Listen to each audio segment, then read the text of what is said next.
Bismillahirrahmanirrahim. Assalamualaikum warahmatullahi wabarakatuh.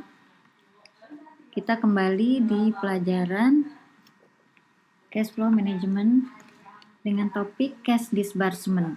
Sebelumnya kita sudah mempelajari tentang cash receipt, bagaimana pengelolaan cash receipt perusahaan. Kali ini akan dibahas tentang cash disbursement, bagaimana perusahaan mengelola pengeluaran kasnya kepada pihak-pihak yang harus dibayar. Ada 5 hal yang perlu perusahaan ketahui dan cermati untuk melaksanakan cash flow management dalam cash disbursement. Yang pertama faktornya adalah internal system.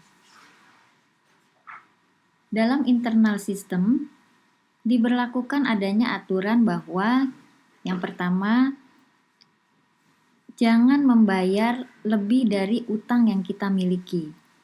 Nah, hal ini membutuhkan ketelitian dari kita sebagai pembayar untuk memastikan bahwa invoice yang diterima dari vendor adalah benar. Tidak ada kesalahan dalam kuantitas maupun price. Yang kedua, prinsipnya adalah jangan membayar lebih cepat. Kalau perusahaan vendor menentukan 30 hari, maka bayarlah 30 hari tersebut. Kadang-kadang perusahaan vendor menawarkan 1% diskon kepada kita agar bisa membayar lebih cepat. Berbeda dengan manajemen cash flow di cash receipt sebelumnya, bahwa kita harus lebih cepat dalam menerima cash inflow. Sementara di cash disbursement, prinsipnya adalah jangan membayar lebih cepat. Walaupun vendor menawarkan 1% biasanya diskon untuk pembayaran dalam jangka waktu 10 hari sebelum jatuh tempo 30 hari, maka perlu dipertimbangkan apakah 1% diskon yang diberikan oleh vendor ini bagi perusahaan lebih menguntungkan daripada kita membayar setelah 10 hari namun bisa menggunakan dana tersebut untuk bisnis kita lagi, sehingga bisa menghasilkan produktivitas, menghasilkan sales, dan juga profit yang lebih banyak bagi perusahaan. Hal ini perlu dipertimbangkan. Prinsip lainnya adalah bahwa invoice harus dikontrol. Invoice ini tidak boleh dibayar lebih dari 1 kali.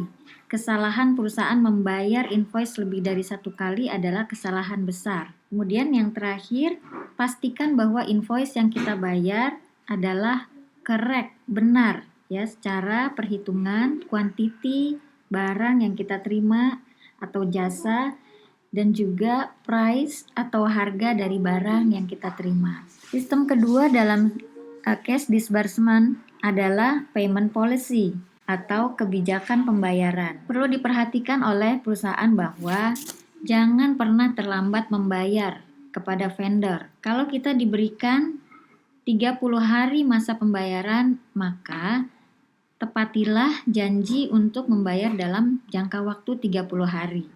Ini penting untuk menjaga hubungan baik dengan vendor, sehingga kita akan tetap diberikan pasokan bahan baku secara lancar oleh vendor.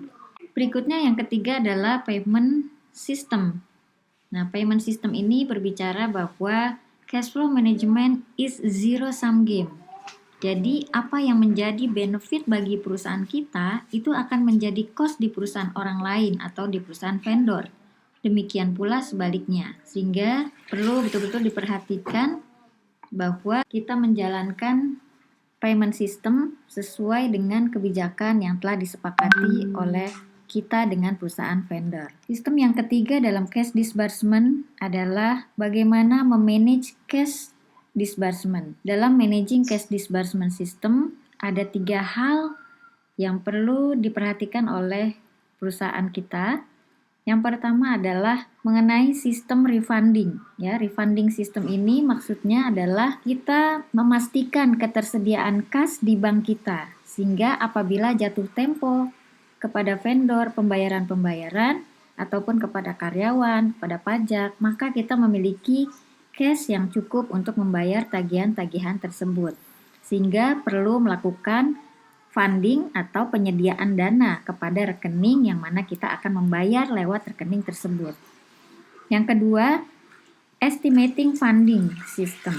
Nah, estimating funding ini artinya kita memiliki perencanaan atau estimasi dan proyeksi seberapa besar cash yang dibutuhkan untuk pembayaran-pembayaran di masa yang akan datang sesuai dengan jatuh temponya. Jangan sampai ada mismatch antara kebutuhan kas yang kita harus sediakan dengan ketersediaan kas yang ada di bank kita. Yang ketiga adalah tentang control disbursement funding. Kita harus melakukan monitoring ya, terhadap dana-dana yang akan kita bayarkan kepada pihak luar. Konfirmasi bank biasanya dilakukan oleh pihak bank kepada kita untuk memastikan otorisasi dari pengeluaran bank untuk membayar kepada rekening bank pihak luar. Yang terakhir dari cash disbursement system adalah bank account. Nah, pentingnya perusahaan kita juga memiliki bank account adalah karena di bank kita bisa memanfaatkan fasilitas perbankan berupa cash management. Artinya, bank memiliki sistem untuk membantu mengelola cash flow kita, yang mana kita bisa mendapatkan beberapa jenis fasilitas cash flow management di perbankan berupa misalnya rekening demand deposit atau bisa disebut sebagai giro perusahaan. Kemudian kita juga bisa mendapatkan pelayanan dari impress account untuk pembayaran-pembayaran yang rutin dilakukan oleh perusahaan kepada para supplier atau vendor atau provider ya, misalnya membayar tagihan-tagihan rutin, listrik, telepon dan sebagainya, internet. Kemudian kita juga bisa mendapatkan zero balance account yang merupakan juga layanan perbankan dalam sistem cash manajemennya, dan juga kita bisa mendapatkan layanan lain berupa automatic balance account ya, yang juga disediakan oleh perbankan. Demikian materi cash disbursement system. Terima kasih. Assalamualaikum warahmatullahi wabarakatuh.